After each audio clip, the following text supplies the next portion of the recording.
आज की update news video में टॉप हेडलाइंस कुछ ऐसा है। इंडिया अब ग्लोबल मैन्युफैक्चरिंग हब बनाने की राह पर है। आईएनएस तवार रसिया पहुंचा ड्रोन किल मार्क के साथ। मलाड एंटरप्राइजेस ने इंडिया में बड़ा सी प्लेन ऑर्डर के साथ शुरुआत की। थाइसन ग्रुप ने इंडियन सबमरीन्स के लिए लॉन्ग टर्म सपोर्ट का एश्योरेंस दिया।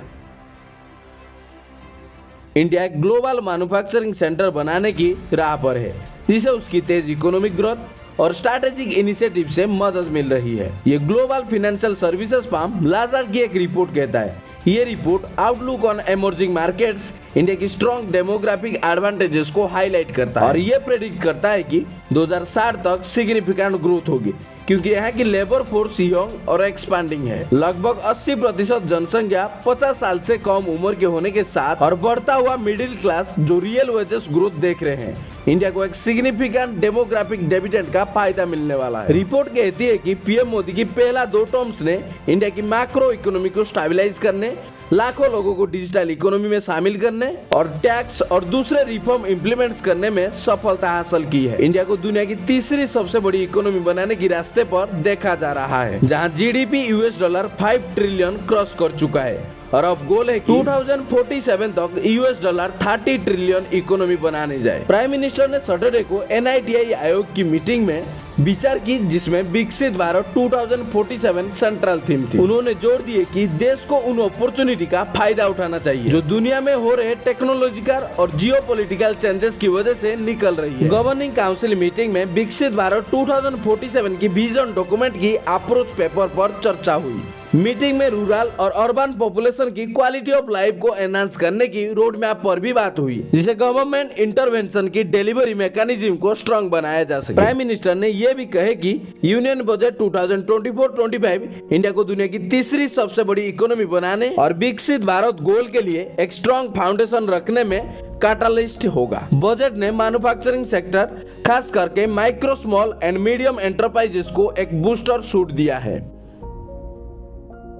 इंडियन नेवी का फ्रंटलाइन फ्रिगेट आईएनएस तवार रसिया पहुंच गया है रशियन नेवी डे सेलिब्रेशन में पार्टिसिपेट करने के लिए, लेकिन शिप की करीबी इंस्पेक्शन पर उसकी रिसेंट ऑपरेशनल हिस्ट्री की कुछ इंटरेस्टिंग डिटेल सामने आए हैं। शिप की हॉल पर अब ड्रोन किल मार्क्स दिख रहे हैं, जो पहले की फोटोग्राफ में नहीं थे। इस डिस्कवरी ने फ्रिगेट की इंटेंस मैरीटाइम ऑपरेशन में इन्वॉल्वमेंट के बारे में स्पेकुलेशन को जन्म दिया है। इस साल की शुरुआत में इंडिया ने रेड सी में पायरेसी और ड्रोन अटैक की बढ़ते खतरे का सामना करने के लिए एक सिग्निफिकेंट नावेल फोर्स डिप्लॉय किया था। ये रीजन हौती रेबेल्स की अंडर सीज रहा है, जो ईरानियन मेड शहीद 136 ड्रोन्स का इस्तेमाल करते हैं कॉमर्शियल वेसल को टारगेट करने के लिए। वारशिप और ड्रोन किल मार्क्स खासकर उसकी distinctive crop delta wing shape और सेंट्रल फ्यूजलेज बिल्डिंग शहीद 136 ड्रोन्स की डिजाइन के साथ मैच करता है। इंडियन नेवी रेड सी में वाइटल शिपिंग लेन्स को प्रोटेक्ट करने में सक्रिय रहा है, जो ग्लोबल ट्रेड के लिए एक क्रिटिकल आर्टरी है। MV चैम प्लूटो पर रिसेंट अटैक जो शहीद 136 ड्रोन से किया गया था, इस खतरे की गंभीरता को दिखाता है। इंडियन नेवी का रोल फायर को कंटेन करने में जो स्टिकन वेसल पर लगी थी, ये और भी हाईलाइट करता है कि इंडियन नेवी मैरीटाइम सिक्योरिटी को सेफगार्ड करने में कितनी प्रोएक्टिव है।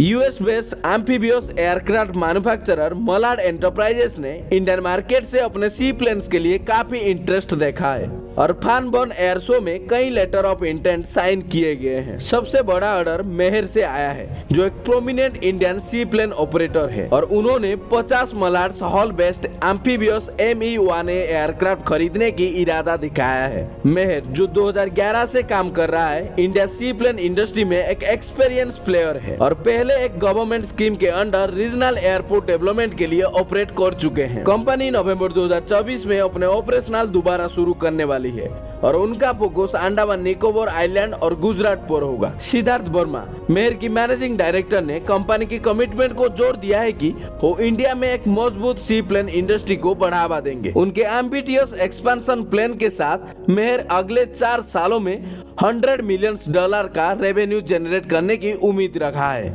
मलाड की को फाउंडर और COO मोहन चौधरी ने मेहर के साथ कोलैबोरेशन को लेकर अपने एक्साइटमेंट दिखाई है और हाईलाइट किया कि कंपनी इंडिया की सी प्लेन लैंडस्केप में एक पाइवोटल रोल प्ले कर रही है। मेहर डील के अलावा मलाड ने उर्ट्रिपो एविएशन से 5 MEA और फ्लाईजेट एविएशन से 3 MEA के लिए LOIS सिक्योर किया है। MEA जो अभी डेवलपमेंट में है एक कॉम्पोसाइट हॉल रीजनल एम्फीबियस एयरक्राफ्ट है जो 19 पैसेंजर ले जाते हुए 350 नॉटिकल माइल से ज्यादा की रेंज कवर कर सकता है। एक VIP कॉन्फ़िगरेशन में 10 पैसेंजर्स के साथ ये रेंज 980 नॉटिकल माइल्स तक एक्सटेंड हो सकती है। इस एयरक्राफ्ट की डिलीवरी 2028 में शुरू होने की उम्मीद है।